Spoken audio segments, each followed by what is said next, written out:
Welcome into another episode of Chic and Ball. I'm your host, Els the Truth, and on today's show, we got the top 10 juniors going into their senior year, starting at number 10 with Lucy Olsen. Lucy Olsen has developed into one of the more dynamic players in college basketball. She coming off a season with Villanova where she averaged 23 points and won the Most Improved award, increasing her point average by 11. Now remember, she played her first couple of years at Villanova with Maddie Siegrist. Then after averaging 25 and 29, Maddie Siegrist went on to be the number 3 pick in the WNBA draft. Then Lucy Olsen was the number 1 option in Villanova. And yeah, she averaged 23, but nobody else on the team averaged more than 8 points, and that's probably why she's transferring out. Even though Villanova has produced a lot of pros, the program ain't looking too good right now. Even with her phenomenal play last year, 9 games with 30 or more, a season high of 40 against Temple, Villanova finished the year with a 22-13 record and missed the NCAA tournament. While 3 other teams in the Big East Conference made it, Marquette, Creighton, and UConn. Her transferring to Iowa, getting to play with Hannah Stuckey is going to be really good for her because she brings some of the same qualities to the game as Caitlin Clark. And not really much to shooting aspect because she's not really much of a shooter. She's more of a scorer and a playmaker. Her willingness to share the ball is going to help her fit in this system even though they're going into a new coach. Now just to take a brief detour, on the men's side of Villanova, they've produced a countless number of pros. On the women's side, Maddie Siegrist is the only women's basketball player to ever take a dribble in the WNBA coming out of Villanova. While the Hawkeyes, on the other hand, have produced several pros. So we'll see if they can get her ready and she can probably move up on this list. Coming in at number 9, we got Miss 2 Up, 2 Down, JJ Quinerly. This past season for the West Virginia Mountaineers, JJ led the entire Big Ten in points with 652. Not only did she average 20 points, she was also Big 12 Defensive Player of the Year and Big 12 All-Defense 2 years running. She also led the Big 12 in total steals and steals per game. Now let me tell you how dynamic her game is all around. I just told you about the scoring and the steals. She also got a 12 assist game, several games with 5 rebounds or more, and 16 games with 21 or more, including a season high of 33 against Baylor. And Baylor is a pretty good university. She led the West Virginia Mountaineers to a record of 25-8, which was the best record they had since 2014 when they went 30-5. And one of the main reasons I'm very high on JJ is because most recently, West Virginia has produced 2 pros, Kaiser Ray Gondrzak, who went number 4, and Bri Hall, who went number 11 back in 2016. So this program does get players ready, and I think she's a little bit better than both of those players because she brings it on both ends of the floor. Coming in at number 8, this is one of 2 NCAA champions on this list. I'm talking about former South Carolina alum, current NC State Wolfpack impact player, Saniya Rivers.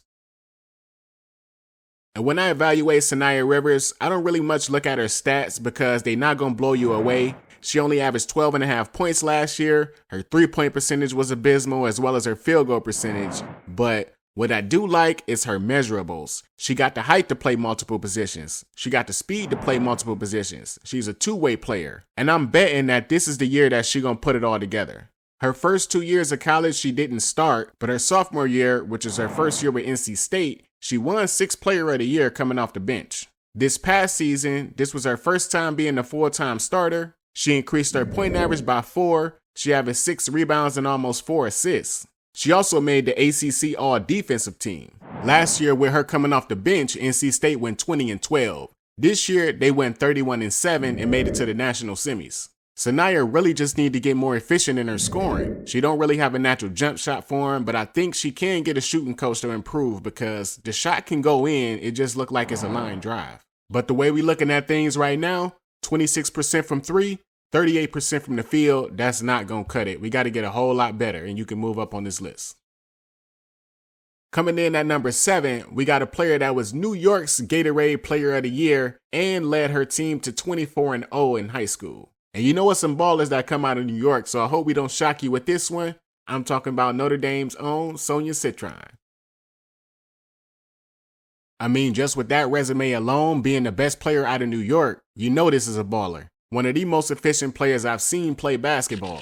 This girl's been first team All-ACC 2 years consecutive, All-ACC tournament 2 times consecutive. Her percentages are exactly what you want to see. Last year, she shot 91% from the free throw line. She's 37% from 3, 46% from the field. She's really good at playing the passing lane, averaging more than 1.5 steals per game. And when Hannah Hidalgo came on that team, that elevated her game, and I think it's only going to help her keep getting even better. When you got a player like Hannah Hidalgo in your locker room that don't want to do nothing but see y'all win and see y'all get better, I think a lot of players are going to thrive in that environment. And with going into her senior year, I think a lot of GMs going to have their eye on her because she's kind of like a plug-and-play player. I think she's going to be instant offense. I think that three-point shot ain't going nowhere. Whether they want to use her as a spot-up shooter or let her run the floor, either way, this is going to be a player that's a must-have in the WNBA draft. Coming in at number 6 is one of the sharpest players that we got in terms of IQ and just physical and mental mentality. This time, I'm talking about a UConn Husky, Azzi Fudd. Now, Azzi Fudd has missed so much time due to injury, I don't think a lot of people realize how good she really is. It's very sad that she can't put together a full season, but I'm hoping and praying this is the year that she put it all together. I mean, Azzi is just so efficient scoring the basketball. She's only missed 5 free throws in her total collegiate career, and that's through 42 games. One of the most dynamic spot-up shooters. When she got it going, she got it going. One of the main reasons that I like Azzi Fudd is the ball do not stick to her hands. If she don't got it, she's going to get a ball up. And I think playing in this UConn system kind of makes you a premium player automatically. And I'm always say there's a couple things in the WNBA that you need. A big, a shooter, and a player that was coached by Gino Auriemma. Azzi Fudd is also a player that brings it on both ends of the floor. She has several games with 3 steals or more. She's very strong. Missing all those games, you don't really got nothing to do but improve your strength and conditioning. With the opportunity, she can go off at 30, and I think she can be a consistent 15-point scorer on the next level. And let's be honest, there's no possible way that she's reached her full potential. Seeing how Paige Beckers came back after being injured a couple years, I don't think that them injuries are going to affect her because her game don't really rely on athleticism. She can still do all the same things she used to do. And for real, with the doctors and medicine today, these players almost come back bionic and a lot better than they were before, almost like they never were injured. Coming in at number 5 is another player that had a breakout season. Not only did she put herself on the map, but she put this team back on the map. I'm talking about NC State guard Aziaha James. Aziaha James is one of those players that sat back, waited her turn, didn't start her freshman year or sophomore year at NC State, but she progressed so much, Westmore had no choice but to put her in the starting lineup. And when she got her chance, boy did she take advantage, increasing her point average by 10 points, rebounds are up, assists are up, she improved on her 3-point shooting. All of that got her all ACC first team, all ACC tournament, NCAA tournament, all region. And this ain't just about the stats. She helped NC State beat some really good teams.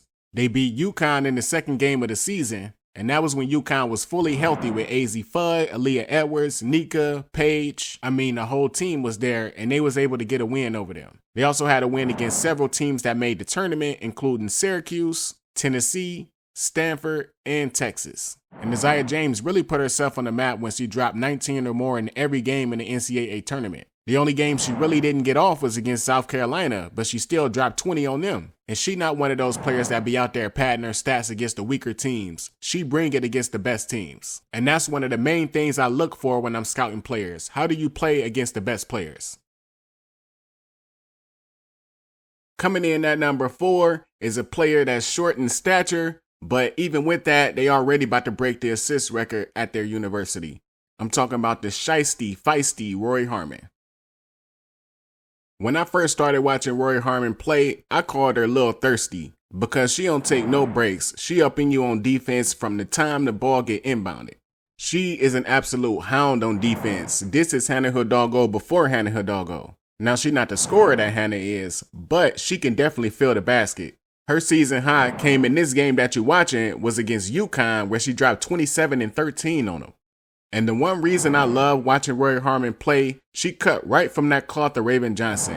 A pure point guard, she gonna set up her teammates, very low ego, she's not gonna take all the shots. And most importantly, she does not turn the ball over. Through the 12 games she played her junior year, she only averaged 1.2 turnovers to 7.8 assists. And before she was injured, the Longhorns were 12-0 on their way to an undefeated season.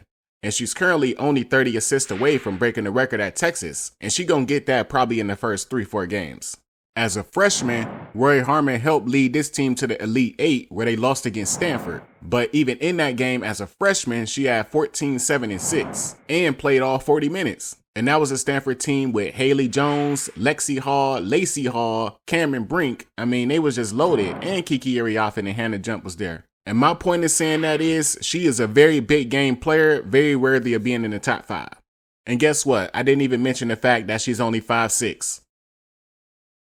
Coming in at number 3, we got an Ohio girl. And y'all know I love my Ohio girls. She's from Dayton, but she moved all the way to South Carolina. I'm talking about a 2-time NCAA champion, none other than Bri Hall. I love Bri Hall. She is so fun to follow on the court, off the court. She brings personality to the game. I think she brings a certain fierceness that you need in your locker room. And she another one of those players where I say the stats don't matter for me. She only averaged 9 points, 2 rebounds, 1 assist, no steals, no blocks, but that don't matter. When you look at her, you can tell she's going to fit into a system.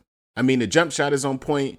She usually guards the best wing players and sometimes the best guards on the team. And Bri Hall is one of those players that is all about winning. She could have took way more shots, and I think if she went to any other school, let's say maybe North Carolina, NC State, any other school where she would be more of a focal point on offense, you would definitely see that point average go up. And she played with Aaliyah Boston and Camila Cardoso and Ashley Watkins, so you try getting some rebounds with them on the team.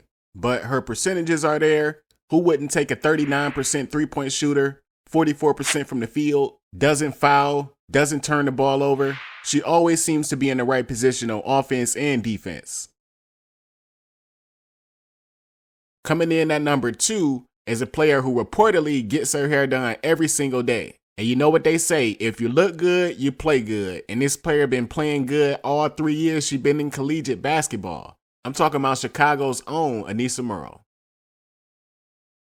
This young woman right here is one of the most dynamic players that we've seen in college basketball in quite some time. The energy that she brings to the court, the improvement that I've seen from jumping from the Big East to the SEC, her progression from freshman year to junior year has been on full display. She raised her free throw percentage from 64% to 80%. And even with playing with Angel Reese, one of the most dominant rebounders college basketball has ever seen, she still averaged 16 and 10, a full double-double.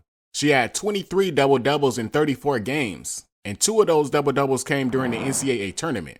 And like I always say, I love the players that bring it against the top competition. She dropped 16 and 10 on South Carolina, 19 and 15 against Virginia Tech. In the second game they faced South Carolina, she had 19 and 10, 14 and 14 against Iowa, 17 points against UCLA. And that's what you look for. She was bringing it, doing this at DePaul, and she came over to the SEC and nothing has changed. Just because we got her at number 2 right now, don't mean she can't end up being number 1 later.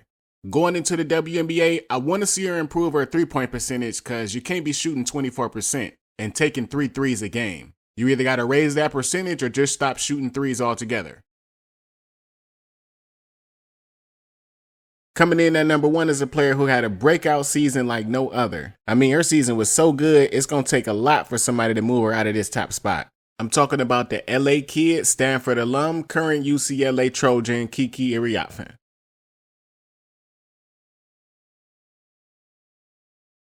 Now this is A'ja Wilson 2.0. I would take Kiki Iriafen right now over 50% of the starting bigs in the WNBA. And for real, I might even go higher because she brings something to the table that a lot of these players don't got, which is that dog in her, that mid-range game. She fight for every rebound. She go for every loose ball. She blocks shots. I don't really think there's no flaws in her game. And just watching Cam Brink and how good she is in the WNBA, Kiki Iriafen, to me, was the best player on that team last year. So you put her with some real WNBA talent like Juju Watkins, oh, trust me, you about to see electricity like Pikachu. Not only did she lead the Stanford Cardinal in scoring with 19 points, she upped her scoring average by 13 points from the previous year. She also went from averaging 4 rebounds to 11. And we posted some clips of her dunking the ball. If you haven't seen them, go check them out because when she dunked the ball, it's so effortless. And with the floor being spread for her at USC, I think she's going to get the chance to actually go up for one. She will be the next woman to dunk the basketball in the game. And I know a lot of people don't like when you throw the greatness title around so early, but I think this girl got greatness written all over her. I'm talking about top 5 WNBA bigs of all time. Now she gonna have to put in the work and she gonna have to win, but as far as just pure talent, she definitely got the total package. But there you have it, another episode of Chic and Ball. Have a final look at our top 10 juniors going into their senior year. And before y'all try to kill me on this one, just know that there is a part 2 coming. And I've looked at y'all comments, I listened to the feedback. There will be a part 2 of the freshman list, and there will be a part 2 of the sophomore list. And if you made it this far in the show, please like the video, subscribe to the channel, leave a comment, tell us where we can get better at. We would love the feedback. As I always say, don't get so caught up in the commentary that you forget to enjoy the highlights and enjoy the show. But thank you for everybody who listened and watched. I'm Els the Truth for PR&M. Talk to you on the next one.